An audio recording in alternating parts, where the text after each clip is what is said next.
পশ্চিম বাংলায় আমরা কাদের বিরুদ্ধে লড়াই করছি? হাইকোর্ট বলছে প্রাতিষ্ঠানিক চোর।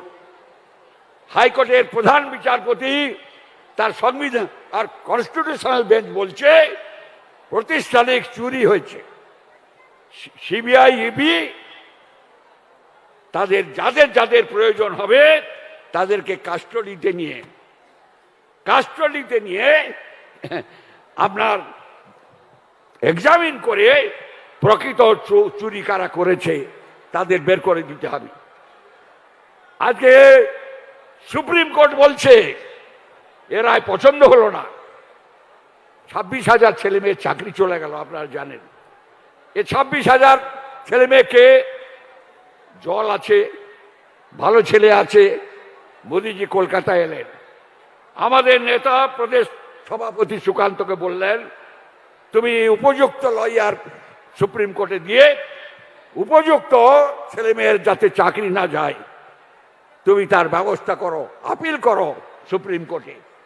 ভারতীয় জনতা পার্টি মোদিজির নেতৃত্বে সুপ্রিম কোর্টে হাজির হলো, বড় লয়ার নিয়ে হাজির হলো, যা স্বপ্নেও এরা ভাবেননি। মোদিজি বলার 5 মিনিটের মধ্যে বোর্ডের চেয়ারম্যান বললেন আমার কাছে জালি লিস্টও আছে আর সঠিক লিস্টও আছে। তা কি করছিলেন হাইকোর্টে কি করছিলেন? 3বার হাইকোর্ট টাইম দিয়ে 6 মাস ধরে পিছিয়ে গেছে। হাইকোর্ট এই লিস্ট চেয়েছিল, কেন হাইকোর্টে দেননি? যাই হোক, মোদিজির নির্দেশে ভারতীয় জনতা পার্টি পশ্চিমবঙ্গ শাখার উদ্যোগে আজকে সুপ্রিম কোর্টে হাজির হওয়ার পরে কিছুটা সুরাহা পাওয়া গেছে, কিন্তু একটা জায়গায় সুরাহা নাই। ভারতীয় প্রধান বিচারপতি চন্দ্রচূড়ের নেতৃত্বে সাংবিধানিক বেঞ্চ বলেছে চোর ধরতে হবে। হাইকোর্ট যে অর্ডার দিয়েছে সেইভাবে তদন্ত চলবে। দিদিমণি আতঙ্কিত, মন্ত্রিসভার কে কে যাবে? কজন তো গিয়ে বসে আছে, অফিসাররা গিয়ে বসে আছে। কি করছেন আপনারা? বলে অর্ডার দিয়েছেন, তদন্ত চলবে। আজকে আমি আপনাদের কাছে বলি, একটা সরকার আছে বলছেন শুভেন্দু বাবুরা ভারতীয় জনতা পার্টি 100 দিনের টাকা দেয়। আমি আপনাদের কাছে বলি সভা করে বলুন নাই মুখ বেড়ায়। 22টা জেলার মধ্যে 3টা জেলায় চুরি করেছিলেন, 100 দিনের কাজে ধরা পড়েছিল। 25 দিনে 75 কোটি টাকা দপ্তরের কাছে, দিল্লির দপ্তরের কাছে ফাইন দিয়েছেন কিনা আপনারা? 100 দিনের কাজে চুরি ধরা পড়ে 3টি জেলায় পশ্চিম বাংলা সরকার 100 দিনের টাকা চুরি করেছে বলে 75 কোটি টাকা জরিমানা দিয়েছে। ভাবতে পারেন? বলছেন 100 দিনের টাকা বন্ধ করে গেছেন, হুড়ুর করে মিথ্যা কথা বলে যাচ্ছে। কাগজ ধরছে, বলছে হাজার হাজার কোটি টাকা দেয়নি। এটা জ্যোতিবাবুরাও বলতেন, সিপিএম বলতো इतना रुपया हम लोग का नहीं दिया। किसका रुपया? कहां का रुपया? इंडियन डोमिनियन, ভারতীয় যুক্তরাষ্ট্র, পশ্চিমবঙ্গ একটা স্টেট। এই স্টেট এই রকম কথা ভারতবর্ষে আর কোন রাজ্য বলে না। দিল্লির বিরোধিতা করা। আমরা পরিষ্কার বলি আপনাদের কাছে, দিল্লি সরকারের অংশীদার হতে হবে। মেদিনীপুরের মানুষকে ভারতীয় জনতা পার্টির প্রার্থীদের ভোট দিয়ে দিকে দিকে জয়যুক্ত করে মোদিজির মন্ত্রিসভায় অংশগ্রহণ করতে হবে। মোদিজির আজকে তৃতীয়বারের জন্য প্রধানমন্ত্রী হওয়ার জন্য তাকে জয়যুক্ত করার জন্য মেদিনীপুরের মানুষকে জনে জনে ভোট দেওয়ার প্রার্থনা করি আপনাদের কাছে। জনে জনে মিলে ভোট দিন, উন্নয়নের অংশীদার হন।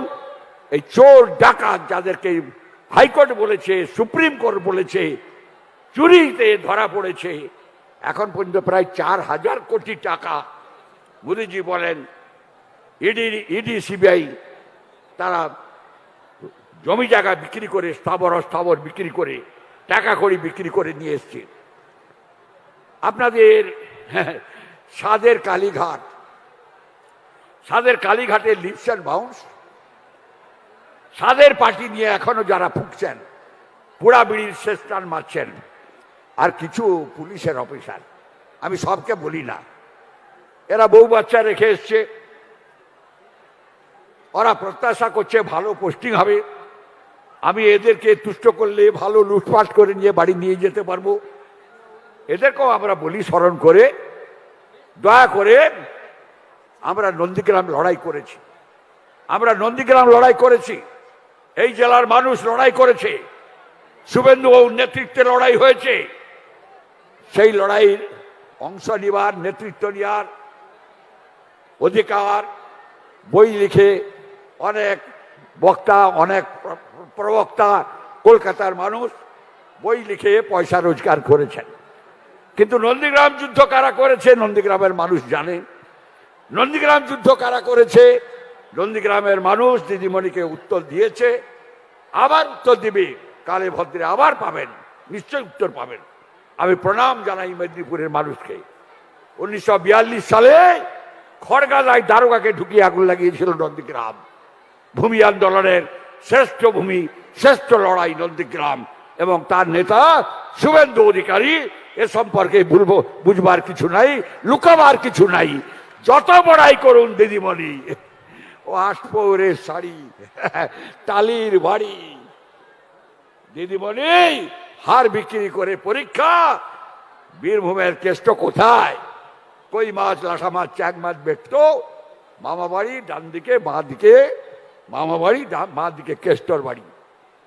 কেষ্ট গেছে জেলে, সকন্যা। কেষ্টর সিকিউরিটি হাজার কোটি টাকা ইডি সিবিআই এনেছে, হাজার কোটি টাকা এনেছে। আজকে আমি আপনাদের কাছে বলি, দিদিমণিও যাবে, হাজার হাজার কোটি টাকা, হাজার হাজার কোটি টাকা আজকে চাকরি বিক্রি করে যারা নিয়ে গেছেন, উপযুক্ত তদন্ত চাই। আজকে আমি আপনাদের কাছে বলি, ইডি সিবিআই হাত শক্তিশালী করতে হবে, এবং পশ্চিমবাংলায় এই সমস্ত দুর্নীতিগ্রস্ত মানুষ যারা ক্ষমতায় বসে সাধু দেখায়, সেই সব মানুষকে আজকে পরিত্যাগ করতে হবে। এবং আমরা অতীতে যে ভুল করেছি সেই ভুলের প্রায়শ্চিত্ত করবার জন্য আমি আপনাদের কাছে বলি, দন্তে তৃণ ধারণ করে আপনাদের কাছে আমরা ক্ষমা চাইছি, মাফ করবেন। বাংলার এই মেদিনীপুর, স্বাধীন মেদিনীপুর তছনছ করে দেওয়ার জন্য আজকে এক শ্রেণীর রাজনীতির ভ্রষ্টাচারী, চোর, ডাকাত এরা আজকে মাঠে নেমেছে ব্যবসা করতে। 2000-3000 কোটি টাকা খরচা করে প্রেস মিডিয়াকে হাতে নিয়ে একবারে চুরি ডাকাতি করবে 5 বছর, আপনাকে শোষণ করবে 5 বছর, আপনার শিক্ষা দীক্ষাকে পদদলিত করে, আপনার অধিকারকে ভুলুণ্ঠিত করে একবারে 5টা বছর শুষে নিয়ে গিয়ে কয়লা থেকে, মাটি থেকে আরম্ভ করে, শিক্ষা থেকে, জল থেকে, পাথর থেকে চুরি করে, সব চুরি করে নিয়ে চলে গেল কালীঘাটে। আর আপনি কিছুই পেলেন না। মোদিজি বলছেন, মোদিজি আজকে আপনাদের কাছে বলছেন, মায়েদের বোনেদের কাছে বলছেন, आप लोग लाखोपति बन जाइए। আপনাদেরকে দেখাচ্ছে আজকে 500 টাকার, 1000 টাকার লক্ষ্মীর ভান্ডার, এই নাচাচ্ছে খুড়ার কল। এ খুড়োর কল দেখে কোনো লাভ নেই। ভাইপোর গুন্ডা নেমেছে পটাশপুরে 12 নম্বর, 13 নম্বর, 14 নম্বরে ভাইপোর গুন্ডাকে স্পেশাল ট্রেনিং দেওয়া হয়েছে। মায়কা লাল মায়ের দুধ একা খেয়েছে, বাপের বেটা মায়ের দুধ খেয়েছে একা।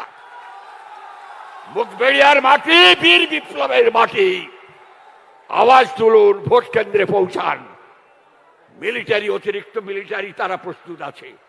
কেউ কেউ বলছেন আপনাকে বাড়ি থেকে ধরে নিয়ে আসতে হবে। এতগুলো নাম্বার দিয়েছে, এতগুলো নাম্বার। অবজারভারকে ফোন করুন। আমি সোজা কথা বলি, অবজারভারকে ফোন করুন। আমি সোজা কথা বলি, ভোট কেন্দ্রে পোলিং এজেন্ট বসিয়ে দিন, একবারে পোলিং এজেন্ট রেডি রাখুন। ভোট কেন্দ্রের মধ্যে ছাপা মারলে ও যে গুঁতো পাবে ওই হাতের গিট ভেঙে যাবে, যে গুঁতো পাবে কোমরের গিট খুলে যাবে, পায়ের গিট খুলে যাবে। আপনাদের কাছে বলি, ওদিন চলে গেছে, ফিরে এসছে, পালিয়ে গেছিল, ফিরে এসছে বদমাইশ গুন্ডা, ওই চোখ বন্ধ করে ভোট লুট করা পার্টি, ওরা ফিরে এসছে। কালীঘাটে গিয়ে পয়সা নিয়ে এসছে, পয়সা নিয়ে আবার এসেছে।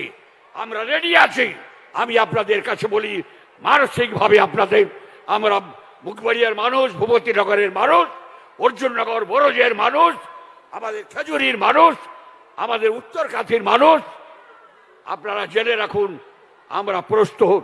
আপনাদেরকে প্রস্তুতি নিতে হবে।